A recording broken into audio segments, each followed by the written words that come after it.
Este encuentro corresponde a la asignatura Acondicionamiento Artificial, ciclo 2020. Dentro de los contenidos de la asignatura estamos viendo en este momento acondicionamiento acústico y dentro de ellos veremos en esta oportunidad la energía acústica en los locales.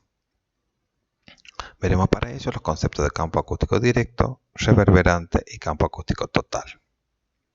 El campo acústico directo, libre o directo, es aquel que no presenta reflexión, es decir, que solo existe la propagación desde la fuente sonora hacia el receptor. Si analizamos energía sonora liberada por unidad de tiempo y superficie, estaremos indicando lo que se denomina intensidad acústica, que hemos denominado que es vatios por centímetro cuadrado. Es decir, la fuente sonora emite una cantidad de energía en unidad de tiempo y eso se impacta en una superficie y decidimos que si la fuente es adireccional, es decir, emite en todas las direcciones, la intensidad es W sobre 4pi radio cuadrado.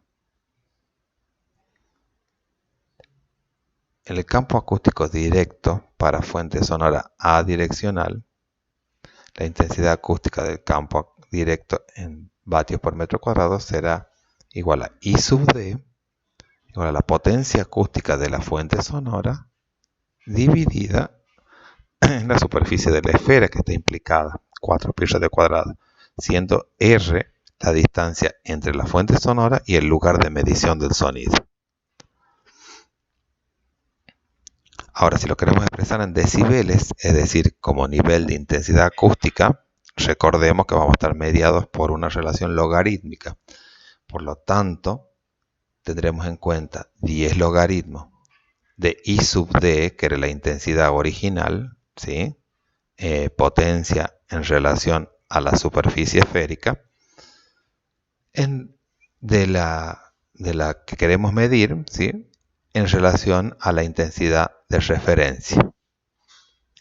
Entonces, en función de estas relaciones, se establece lo que se denomina la ley de la distancia, justamente por las relaciones logarítmicas que las rigen. Es decir, el caso de un orador hablando con voz normal, por ejemplo, si yo a 1 metro de distancia tengo 60 decibeles y hago la estimación con la ecuación precedente que hemos mencionado, a 2 metros de distancia tendré 54, a 4 metros 48 y a 8 metros 42. Quiere decir que por el factor de directividad, digamos desde donde está el orador hacia la semiesfera que lo representa delante de él, yo tengo que tener en cuenta que ese factor de directividad es que yo como persona solamente puedo hablar hacia un lado y no hacia todas las direcciones. Por lo tanto, la esfera se va a dividir en 2, entonces el factor de directividad es 2 para ese caso. Porque en ese caso la energía se distribuye en una superficie menor que la esférica. Dijimos que si a la ley de la distancia, caso de un orador hablando con voz normal, ¿sí? Tendremos un valor a 1 metro, al siguiente, duplicando la distancia, tendremos otro valor y tenemos que tener en cuenta el factor de directividad y los valores irán sufriendo modificaciones. El campo acústico reverberante es aquel que llega al receptor luego de que el sonido se ha reflejado en alguna superficie interna del local, es decir, en forma indirecta. Y a eso lo denominamos campo acústico reverberante, es decir, llega después de una reverberación. Entonces, campo acústico reverberante se obtiene calculando 4 veces la potencia sobre la sumatoria de las superficies internas de los cerramientos, ¿sí? Por el coeficiente de absorción acústica del material. El coeficiente de absorción acústica representa la relación entre la energía incidente y la absorbida, es decir, la absorbida dividida en la incidente. Yo tengo una cantidad de energía que llega a una superficie y esa cantidad de energía que llega a la superficie, parte es absorbida, parte es reflejada, y entonces las relaciones entre energía acústica absorbida y energía acústica incidente.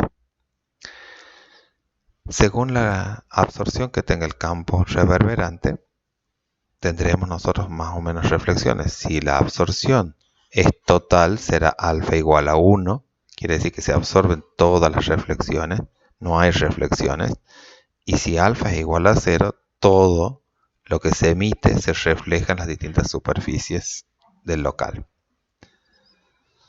Ahora bien, el campo acústico total será aquel que llega al receptor como sumatorio de la energía acústica directa y de la reflejada, es decir, de la que ha reverberado en algún punto de la superficie del local.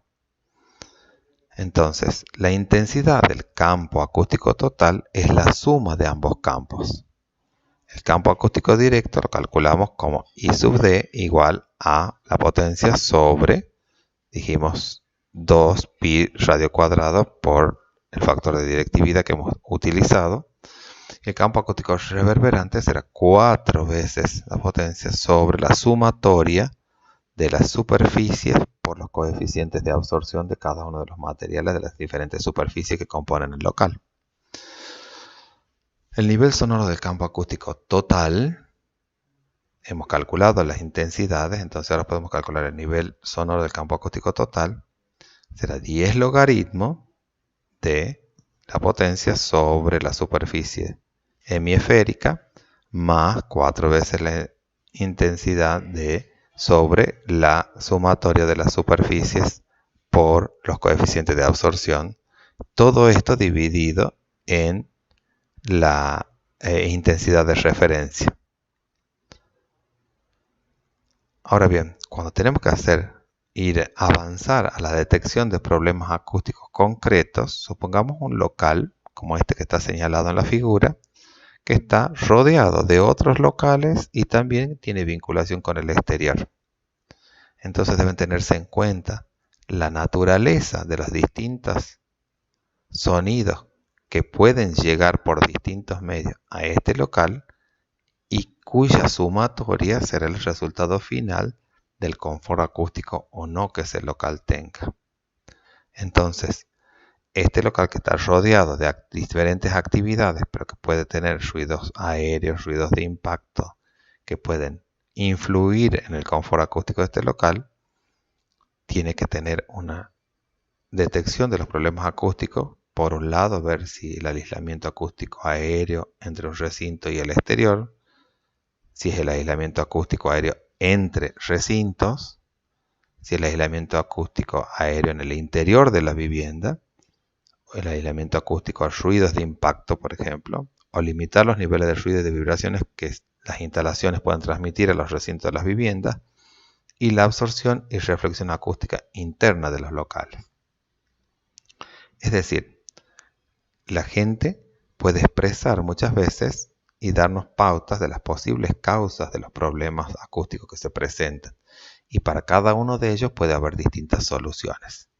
Acá mostramos una tabla donde se expresan los problemas con palabras, ¿sí?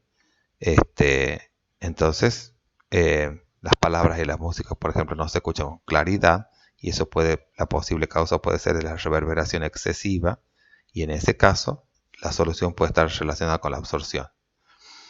Se oye un eco molesto, por ejemplo, puede ser uno del problema y entonces las posibles causas son el eco, el murmullo, los efectos de enfoque y la reverberación excesiva también puede ser.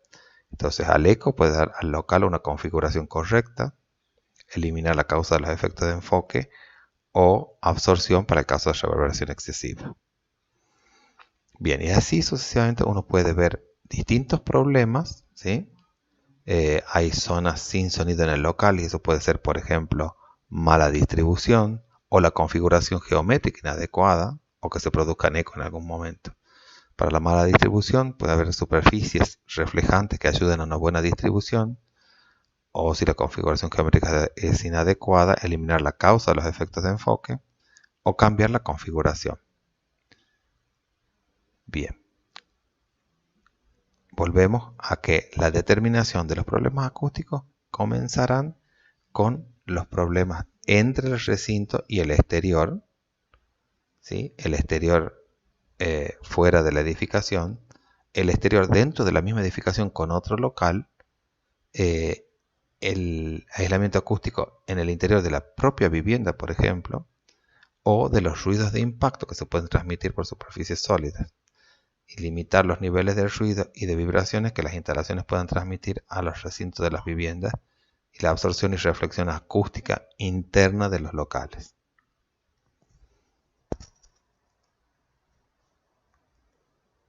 Muchas gracias.